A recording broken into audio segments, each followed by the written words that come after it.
Good evening, Mike and Arlen, our Philippine journey. Thanks so much for joining us.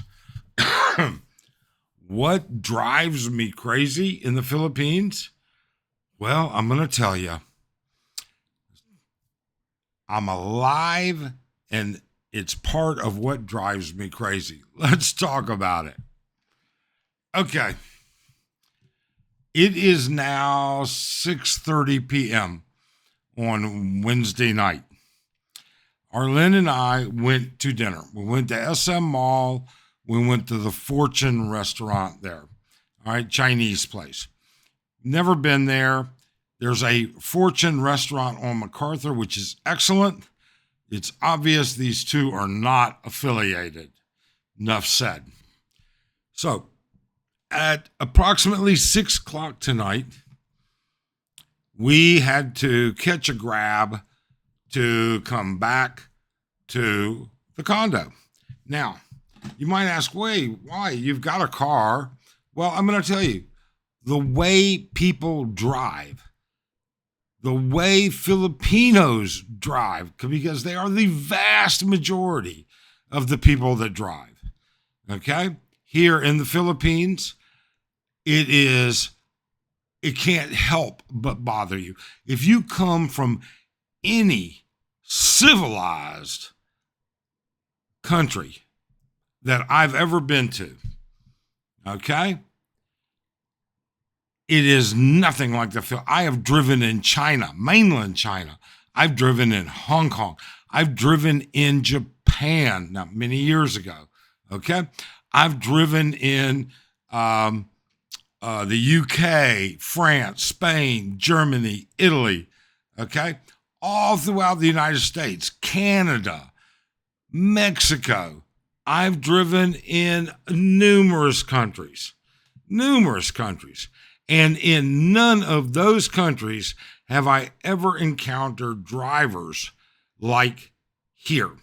In addition to that, I've been in taxis in other countries where I did not drive. I didn't drive in Russia, but I was in taxis. I didn't drive in Yugoslavia, but I was in taxis. I didn't drive in the Middle East, but I've been in taxis, okay? You can be in a taxi here in the Philippines and you can sense it and see it and be a part of it. Whoever it is that is, and don't pay any attention to the mess behind me. We've got all the candy stuff set up for Halloween tomorrow, and I'm not going to just shove it somewhere else. There's enough of it there. How they drive here. So Arlen and I, we're cautious of when we drive, all right, when Arlen drives to the mall. Now, I've driven in the Philippines. I drove in the Philippines for many years, okay? I quit driving in the Philippines when the neuropathy in my legs got to the point where I couldn't feel the difference between the gas pedal and the brake. So I've driven in the Philippines. I've driven in Manila. I've driven in Quezon City. I've driven, all through the Philippines as well. Okay? It's not like I don't have any experience with it whatsoever. I have a Philippine driver's license. I just don't drive anymore. But Arlen does. I taught Arlen how to drive in the U.S. She's driven all across. She drove across the U.S. We did an adventure driving across the U.S. once. All right? That being said, she's driven all over in the Philippines. She's driven in Mindanao, Luzon, all over. All of that being said, never have I encountered drivers like the Philippines. It is a pointless. It is a pointless warning to tell you how bad it is. You will have to experience to see it. Arlen and I could not get a Grab taxi, which are, kind of like an Uber. Okay. Here we have Grab. We couldn't get one. We were waiting. It's peak time at the mall. None of the drivers want to come out there. Nobody was accepting it.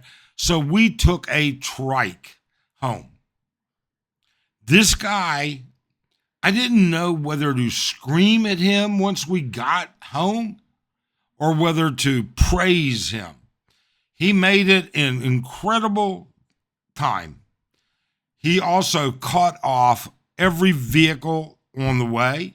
He drove across the sidewalk. He drove down the sidewalk at a certain point, honking his horn, cutting off vehicles, cutting off. He damn near drove over the traffic enforcer over on Fields Ave, coming down. I gave him an extra 50 pesos. It's 150 pesos to go by trike from SM Mall to Candy. I gave him 200 pesos because it was like, you know what? I don't know. All I can do is say it was a wild ride, but you got me here and you got me here safe. Between the motorcycles, the scooters, the jeepneys, the other drivers, you are not going to find the number of people who break every convention when it comes to driving. All right. You're just not. They make left-hand turns from the right-hand lane. They will hold up 5 lanes of traffic to make a 6-point U-turn. They will park in the middle of the street. We see that happen all the time. If you would be interested, I can set up one of my cameras. The street below us stays pretty active, and it's pretty active.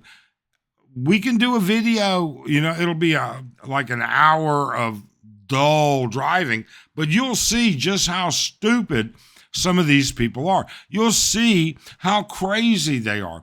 Motorcycles. The law says, all right, the law says 2 people on a motorcycle scooter must wear helmets, must have closed-toed shoes.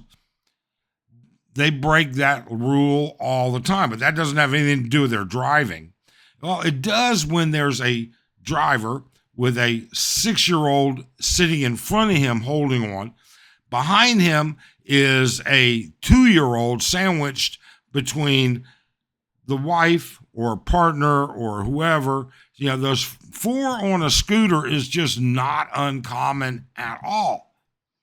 And none of them with helmets. And so you have to driving here is purely defensive. You should watch, people like CJ Abroad. He's got motovlogs out there. He'll tell you just how frustrating it is because he drives his motorcycle all the way. All right. Arlene, I don't understand how she tolerates it as well as she does. She tolerates it quite well. She doesn't have a problem playing chicken with trikes. Jeepneys, she's a little bit more cautious of. Big trucks and buses, they all break the law. I have a Philippine driver's license. I know the Philippine driving booklet. I know the rules. I took the test. I scored 100%. Not a problem. Okay. It's very, very similar to the U.S., to be honest with you, except there are some differences, but not much. The bottom line is the way they drive. If they can find a way to cut you off, they will cut you off. If they are wanting to park somewhere to be convenient, if they want to block 3/4 of the lane so they can run inside and buy a soda and then come back out, they'll do it. And they have no qualms of doing it. If they're going to pick somebody up and they have to block the road and wait for that person to show up, people just go around them all the time. These are not uncommon. Driving, turn signals, forget it. Forget it. All right. Vehicles live on bright lights. All right. At night, they're They drive around with their brights on all the time. And then here's what's even worse. A lot of times these vehicles, their lights have burned out and they've been replaced and they don't align them correctly. So you've got one pointing correctly and the other one's pointing in everybody's eyes. It doesn't end. I could sit here and give you an hour's long indication as to how bad driving is in the Philippines. I won't. I will just tell you this. Learn to be extremely defensive. Make sure you are well insured. Make sure you know which hospital you're going to go to, wherever you're at when you get hit by another vehicle. And heaven help you that you should hit a Filipino, because honestly, you can be in an accident here and it was not your fault, but because you're a tourist, a foreigner, it's always going to be your fault. Unless you have, like we have in our car, our vehicle, we have front and rear cameras that run nonstop. All right. I get about 25 minutes worth of footage and then it just loops and starts over again.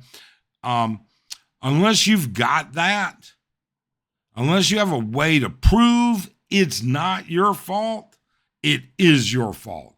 We know too many people this has happened to. You know, Philly in the Philippines, he got hit and he had to actually show the footage to the police department to have it done the right way, have it taken care of. They tried to scam him.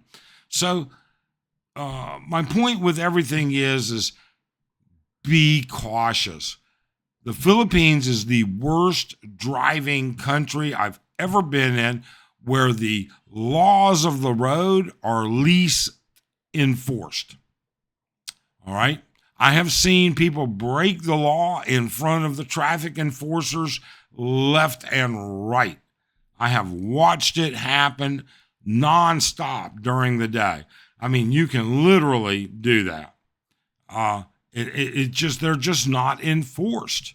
They're not going to run you down and chase you and put up a roadblock to issue you a citation. It's not going to happen. So they won't do that to the other people. But bad drivers, they're going to run your ass right off the road. Be careful. Be observant. My recommendation is, unless you are really, really willing to learn how to tolerate this, don't bother driving. Do not. The only thing owning a vehicle does is add convenience. You can get from point A to point B routinely and cheaper without owning a vehicle. Owning a vehicle is nothing more than a convenience. That's just the bottom line. It really is.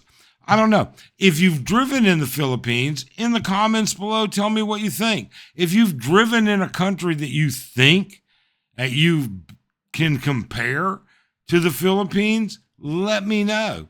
All right? I've driven in Morocco. Okay? I can tell you, I've been around. I have yet to come across. Now, granted, there are probably worse places, okay?